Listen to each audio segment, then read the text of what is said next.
जय श्री राम। स्वागत है परम प्रिय मेरे भाई बहन। जिन माताओं बहनों ने, मेरे भाइयों ने मैया के घट का स्थापना करके, ऊपर माता जी का स्थापना करके, आवाहन करके 9 दिनों के नियम का पालन किया है, वो स्वयं विसर्जन कैसे करें वही मैं बताने जा रहा हूँ। आप ध्यान से देखेंगे तो आप स्वयं कर पाएंगे। अगर आचार्य पुरोहितों के द्वारा आपने स्थापना कराया है अथवा ना भी कराया, उनको बुला सकते हैं तो बहुत ही उत्तम रहेगा। विसर्जन के बाद में चढ़ी हुई सामग्री कैसे हटाएं वो भी मैं बताने का प्रयत्न करूंगा। अगर आपने हवन का वीडियो नहीं देखा है, स्वयं हवन कैसे करें, इस लिंक को टच करके आप देख लीजिएगा। विधिवत हवन कर लीजिएगा। हवन के बाद में कन्या पूजन। कन्या पूजन जब हो जाए उसके बाद में सपरिवार पूरे घर के लोग आ जाएं, अथवा पति पत्नी दोनों आ जाएं। नहीं अगर कोई सिंगल है तो सिंगल आ गए, सामने जो है भगवान के बैठ गए। पुनः पूजा की विधान है, पुनः जल चढ़ा करके चंदन अक्षत फूल धूप दीप नैवेद्य भोग इत्यादि लगा करके इसके बाद में विसर्जन की विधि प्रारंभ होती है। अगर आपने पूजा प्रातः किया है, तुरंत हवन कर लिया है, उसके बाद में कन्या भोजन करा के और विसर्जन करना है तो दोबारा केवल फूल इत्यादि चढ़ा करके पूजा कर लेंगे तो भी पूजा मान ली जाती है। तो सबसे पहले हमें क्या करना चाहिए? आचमन करना चाहिए। 3 बार जल पीना चाहिए। ओम केशवाय नमः, ओम नारायणाय नमः, ओम माधवाय नमः। हाथ धो करके बगल में छोड़ दिया, पुनः हाथ साफ कर लिया। इसके बाद में सभी देवताओं को प्रणाम कर लिया कि हे माँ, आपकी पूजा जो भी कर पाया आपकी कृपा से किया। अब आज मैं विसर्जन कर्म करने के लिए विराजमान हूँ, बैठा हूँ। तो हाथ में जल ले लीजिए। इसके बाद में चावल रख लेना चाहिए और सुपारी है तो सुपारी रख लेना चाहिए। कुछ पैसा है तो पैसा रख लेना चाहिए संकल्प करने के लिए। अब इसके बाद में संकल्प प्रारंभ करेंगे। ऐसा संकल्प है जो कभी भी हर साल कोई भी कर सकता है और दोनों नवरात्रि में इस प्रकार के संकल्प की रचना करने का प्रयत्न किया हूँ। जहां मैं नाम बोलूंगा अपना नाम ले लीजिएगा। ना भी नाम ले पाएंगे तो केवल पूरा संकल्प सुन लेंगे तो भी आपका ये संकल्प पूरा हो जाएगा। ओम अद्य पूर्वोपचारित देवं ग्रह गुण गण विशेषण विशिष्टायाम शुभ पुण्यतिथौ काश्यपस्य गोत्रोत्पन्नो हम। अपना नाम ले लें। जो पुरुष हैं वो बोलिए माँ दुर्गा देव्यस्य भक्तो हम, और जो हमारी माताएं बहनें हैं अपने नाम के बाद में अमुकी देव्यो हम, अथवा नाम ना भी लेना है तो सब लोग बोलेंगे जगत जननी राज राजेश्वरी माँ दुर्गा देव्यस्य कृपा पात्रो हम। मम आत्मना श्रुति स्मृति पुराणोक्त वेदोक्त फल प्राप्त्यर्थम अखिल ब्रह्मांड नायिका जगत जननी माँ महाकाली महालक्ष्मी महासरस्वती स्वरूपिणी त्रिगुणात्मिका दुर्गा देव्यस्य स्थापन पूजन अस्मिन् नवरात्रस्य प्रतिपदायां तिथौ आरभ्य अद दिवस पूजन अनुष्ठान कर्मणः संपूर्णता सिद्ध्यर्थम गृहे स्थित देवानां विहाय आवाहितानां देवानां नमस्कार पूर्वकम विसर्जन कर्म महम करिष्ये। ऐसा जो है करके सुन करके भी आप जो है सामने गणेश जी को अर्पण कर लीजिएगा। गणेश जी को प्रणाम कर लीजिए। गजाननाय नमः नमस्करोमि। इसके बाद में एक थोड़ा सा फूल लेकर के अथवा केवल चावल लेकर के सभी देवताओं को प्रणाम कर लीजिएगा, उनके ऊपर में चढ़ा दीजिएगा। सर्वोपचारार्थे गंध अक्षत पुष्पाणि समर्पयामि। इसके बाद में सभी देवताओं से, स्पेशली माता जी से क्षमा मांग लेना चाहिए कि हे माँ, जान में अनजान में जिस भी प्रकार से किसी भी रूप में मुझसे, मेरे परिवार से या मेरे घर में आए हुए अतिथियों से बहुत प्रकार का दोष लगता है, हो गया हो तो उसको आप क्षमा कीजिएगा। हम आपके बच्चे हैं, कुछ जानते नहीं हैं। जो आपने हमको ज्ञान दिया है, जो भक्ति दिया है, जो प्रेरणा दिया वो मैंने किया है और अदृश्य रूप से हमारे जीवन में, हमारे घर में, हमारे व्यापार में, हमारे बच्चों में हर जगह आप विराजमान रहें। इस रूप में जो भी आए हुए देवता हैं अपने नगर को प्रस्थान करें, आशीर्वाद दें जिसमें हमारा भला हो। जब फिर बुलाऊंगा तब फिर कृपा करके जो है आइएगा। दोबारा हमारी विनती सुन करके अवश्य पधारिएगा।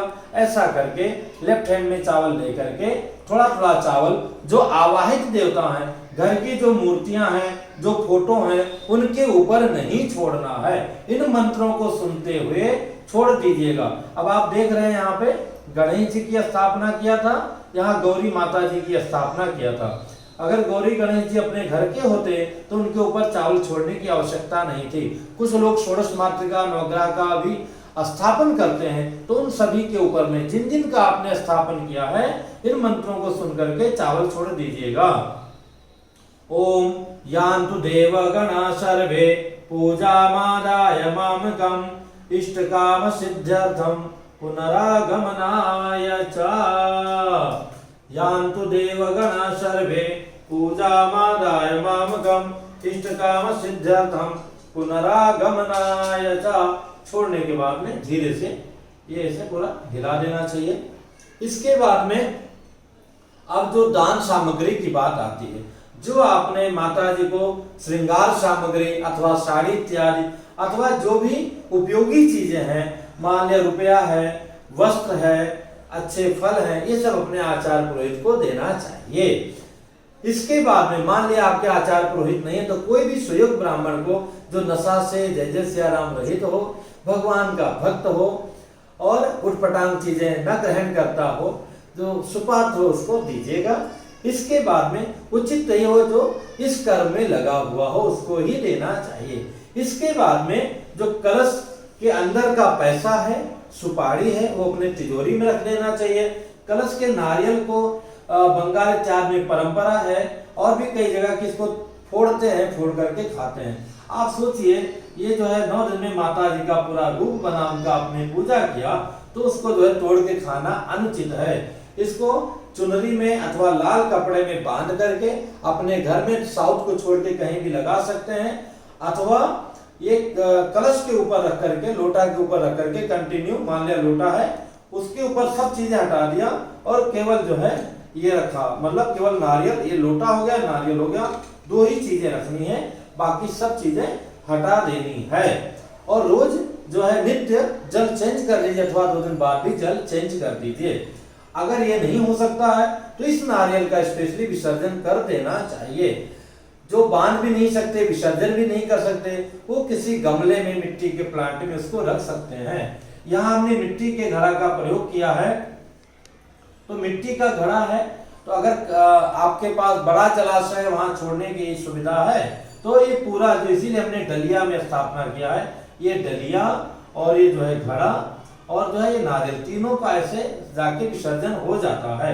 हाँ, चुनरी तैयार निकाल लेना चाहिए और इसके अंदर का पैसा सुपारी अपने तिजोरी में रख देना चाहिए। जो धागा वगैरह बंधा है अपने बच्चों को बांध देना चाहिए, अथवा दोबारा जब वो बांधेंगे तब वही धागा उनको बांध देना चाहिए। जो घर की फोटो है घर में रख देना चाहिए। जो चुनरी वगैरह है इसको आप अगली बार भी प्रयोग कर सकते हैं, अगर बजट है नया लाएंगे तो बहुत ही अच्छा रहेगा। दिया अगर मिट्टी का दिया है अथवा ये, तो वो जब तक जय जय सिया राम जलता है तब तक जलता है, बाद में इसको प्रवाहित किया जाता है। अथवा न प्रवाहित करें, घर में रखना चाहे तो जब तक दिया अखंड दिया में घी है तब तक उसको जलने दीजिए। और दोबारा और आवश्यकता नहीं है डालने की, आपकी इच्छा तो डाल भी सकते हैं पर वो कंपलसरी जो है खत्म हो जाता है। इसके बाद में जो वस्त्र वगैरह है ये भी आप धो के प्रयोग में ले सकते हैं, चौकी वगैरह ले सकते हैं। वही जैसे बताया कि जिनके यहाँ नदी की व्यवस्था नहीं है वो कहाँ डालेंगे नारियल, तो अपने घर में बड़ा प्लांट, मिट्टी का गमला लेकर के उसमें कलश रख सकते हैं। और ये जो पानी वाला कलश है, जो मिट्टी का कलश है, ये जल हटा करके इसी में आप तुलसी जी लगा सकते हैं, बेलपत्र लगा सकते हैं, कोई फूल लगा सकते हैं। और इसके बाद में ये 2 लेकर के अपने दोनों कानों में लगाना चाहिए। विसर्जन के बाद में लेकर के दोनों कानों में अपने लगाना चाहिए और वो जमीन में ना गिरे, इस बात का हमें ध्यान देना चाहिए। जो चुनरी वगैरह विसर्जन हो जाता है, नहीं तो आगे जब तक चलता है चलने दीजिए, जब जीर्ण शीर्ण हो जाए तो उसको हटा देना चाहिए। इस प्रकार से आप ये भी वस्त्र वगैरह दोबारा प्रयोग कर सकते हैं। आपने आचार्य पुरोहित को बुलाया है, वस्त्र अच्छा है तो उनको दान देना सबसे उत्तम रहेगा। तो बंधुओं, लगभग सारी चीजें जहां तक हमने बता दिया। हाँ, जो कलश का जल है 2-2 बूंद अपने पूरे घर में छिड़क दीजिए, अपने नेत्रों में, आंखों में लगा लीजिएगा, इससे जो है बहुत ही अच्छा रहेगा। तो अगर आपके मन में अभी भी कोई दुविधा हो तो कमेंट्स कीजिएगा। हाँ, एक बात और, जो सुपारियां हैं वो अगर आपके आचार्य पुरोहित ग्रहण करते हैं तो उनको दे दीजिएगा, नहीं तो जल प्रवाहित कर दीजिएगा। तो अगर अभी भी मन में कोई संदेह हो तो आप कमेंट्स कीजिएगा, बड़ी व्यस्तता है, लेकिन फिर भी मैं प्रयत्न करूंगा कि आपको बताऊं। अगर वीडियो लग रहा है उचित है तो आप अपने शेयर कीजिएगा। फिर मिलूंगा एक नई जानकारी के साथ में। जय सिया राम। मैया की ही कृपा आप सब पर बरसती रहे।